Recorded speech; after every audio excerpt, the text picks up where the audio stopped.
Welcome to the channel, friends. So this is a video on the LUX Pro PSD011B. This is a non-programmable thermostat, manual style thermostat. This is super simple to use. It has a generous, large LCD screen, essentially 2-button simple operation, and 2 switches here on the side. So let's go over the switches first. So we have a fan on and auto. You're going to want to click that to the auto position so it automatically functions with each mode. When you click it to on, it's going to be constantly on 24/7, and you don't want that all the time. So let's switch that to the auto position. That's where you want to keep it.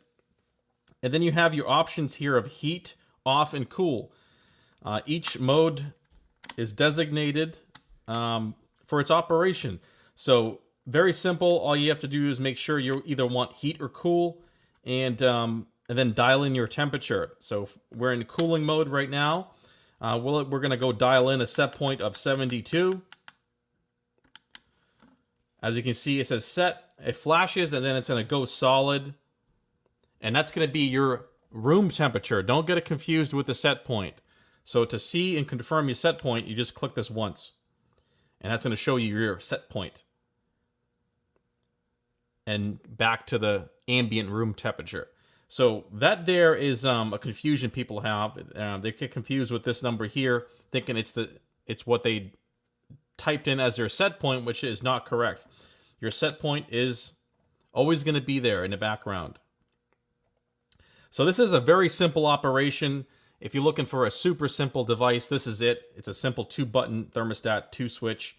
And it's super simple for usually older people like this type of thermostat.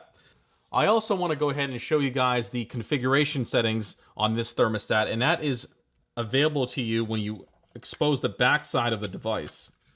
So you have to pop off the back plate here. Now, back here there are 4 jumpers. There's a legend here. So we have 2 here, 1 here, and there's another one down here, a blue one. So you can see that there. That one, and then these 2 here. And then there's a reset button. So once you change the jumper location on any of these, to apply the changes, you have to hit reset. Okay, so you have to do that, otherwise it's going to just know the previous location of the jumper and it's not the new one. So the legend here shows you what each one means. So as you can see here, JP1, which is this guy here, is going to be your system type. So we have furnace or heat pump. So, and then you show this little pictogram here. So if it's in the up position, it's this one here. So furnace, and then if it's in a down position, it's this one here, which is heat pump.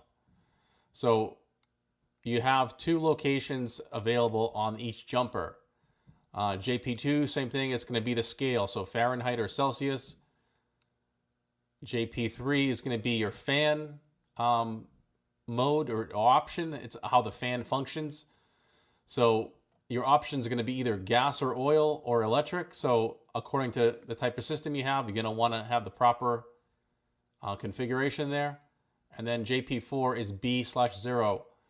So what this means is, like, when you have it in heat pump mode, each one of these, depending if heating and cooling, is going to have a separate on and off designation. So you're going to want to consult your HVAC guy for that, because it's going to turn on the heat pump in a different manner.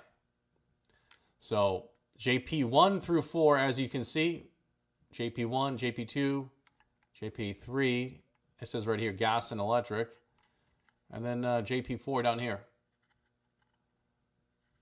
All right, so just remember to hit reset anytime you make a change on these jumpers.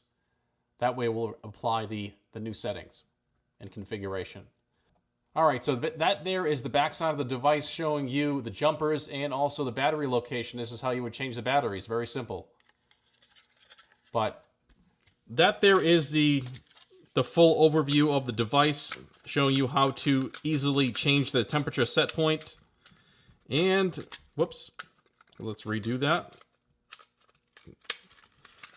And also how to take care of your configuration settings like I just showed you. So that's going to be the end of the video, guys. I really hope you enjoyed it. I want to thank you guys for watching, and I'll see you on the next video.